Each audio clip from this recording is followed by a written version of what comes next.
काल मोदींच्या जळगावच्या दौऱ्यात ठाकरेंच्या शिवसेनेच्या नेत्यांनी आंदोलन केलं आणि त्यानंतर भाजपने संभाजीनगरमध्ये आदित्य ठाकरेंच्या दौऱ्यात परतफेड केली।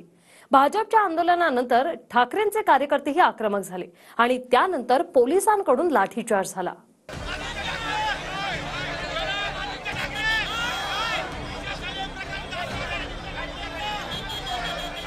छत्रपती संभाजीनगरमध्ये आदित्य ठाकरे थांबलेल्या रामा हॉटेलच्या बाहेर भाजप आणि ठाकरेंच्या कार्यकर्त्यांमध्ये अक्षरशः राडा झाला।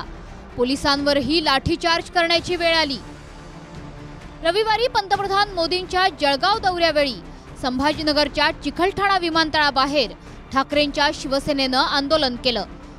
बदलापूर घटनेच्या निषेधार्थ अंबादास दानवेंच्या नेतृत्वात काळे कपडे घालून ठाकरेंच्या शिवसेनेसह महाविकास आघाडीच्या कार्यकर्त्यांनीही आंदोलन केलं।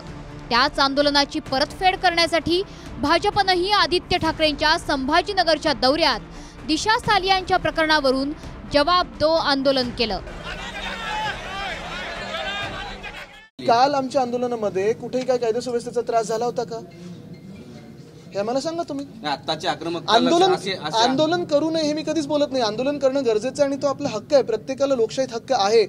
पण ते आंदोलन काय असायला पाहिजे, कसं असायला पाहिजे, कुठच्या स्वरूपाचं असायला पाहिजे हे त्या पक्षांनी ठरवायला लागतं। असा संघर्ष जर जिल्ह्यामध्ये झाला रेल्वे ह्याच्या समोर विमानतळाच्या समोर त्यावेळेस भाजपाने प्रति आंदोलन केलं नव्हतं, मात्र आज भाजप आंदोलन करत असताना प्रति आंदोलन आज भाजपची आंदोलन करण्याची गरज होती का? माझ्या हातात पद आहे का, सरकार आहे का? तरी बाहेर येऊन सांगायला पाहिजे होतं की दिशा सालियान प्रकरणाशी माझा काही संबंध नाही। आता तू तुझ्या अय्याशीसाठी तुझ्या विकृतपणामुळे आज तुझे पक्षाचे कार्यकर्ते लाट्या काट्या खात आहेत। तुझ्या पक्षाचा विरोधी पक्ष नेता ह्याला पोलिसाच्या अंगावर जायला लागतंय। यापेक्षा आदित्य ठाकरेंनी त्याच्या पत्रकार परिषदेमध्ये अगर खुलासा करून टाकला असता की नितेश राणे आणि ही लोक जे बोलतायत ते खोटं आहे, तर मी ठाकरे कुटुंबाची माफी मागायला मी तयार आहे। आदित्य ठाकरे थांबलेल्या रामा हॉटेलच्या बाहेर भाजपचे कार्यकर्ते जमले। त्यानंतर ठाकरेंच्या शिवसेनेचे कार्यकर्तेही आक्रमक झाले। दोन्ही कार्यकर्त्यांकडून जोरदार घोषणाबाजी सुरू झाली।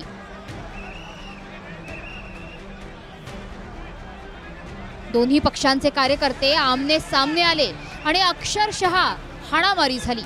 त्यानंतर परिस्थिती नियंत्रणात आणण्यासाठी पोलिसांनी लाठीचार्ज केला।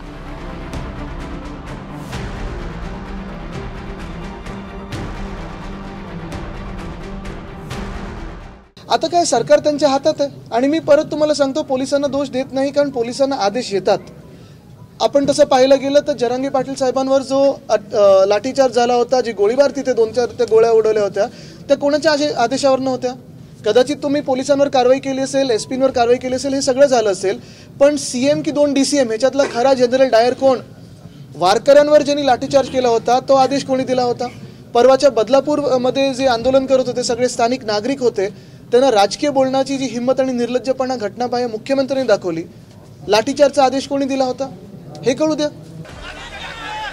तर छत्रपती संभाजीनगरमध्ये आंदोलन करणारे भाजपचे पगारी नोकर होते, त्यामुळे आम्हीही मौका पाहून ठोकू असा इशारा संजय राऊतांनी दिला।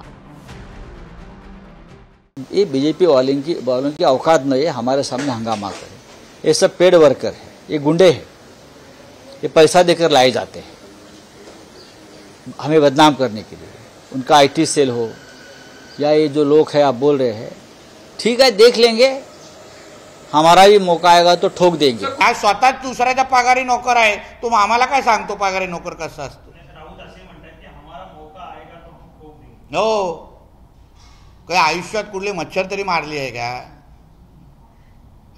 ह्याचे किती ह्याला दिवसात डायपर बदलायला लागतात हे कधी आम्हाला विचारा। आम्हाला संजय राऊतचा इतिहास माहिती आहे। ह्याच्या गाडीमध्ये 4-4 डायपर ठेवले असतात मोठ्या माणसांचे, आणि ठोकण्याची भाषा करत असतील ना तर त्याने आमच्याशी करू नये, भारी पडेल, घराच्या बाहेर निघू शकणार नाही। ठाकरेंच्या शिवसेनेनं पंतप्रधान मोदींच्या दौऱ्यात आंदोलन केल्यानं भाजपच्याही कार्यकर्त्यांनी आदित्य ठाकरेंच्या दौऱ्यात आंदोलन केलं।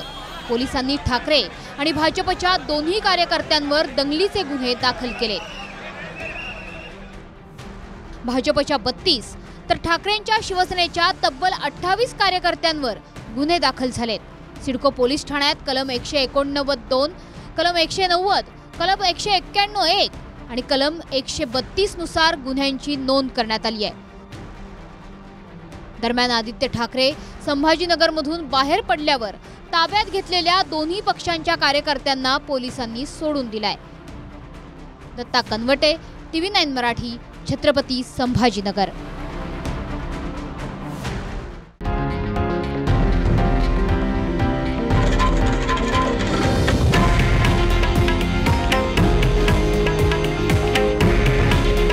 हे आहे देशातील नंबर 1 न्यूज नेटवर्क आणि आपण पाहत आहात TV9 मराठी.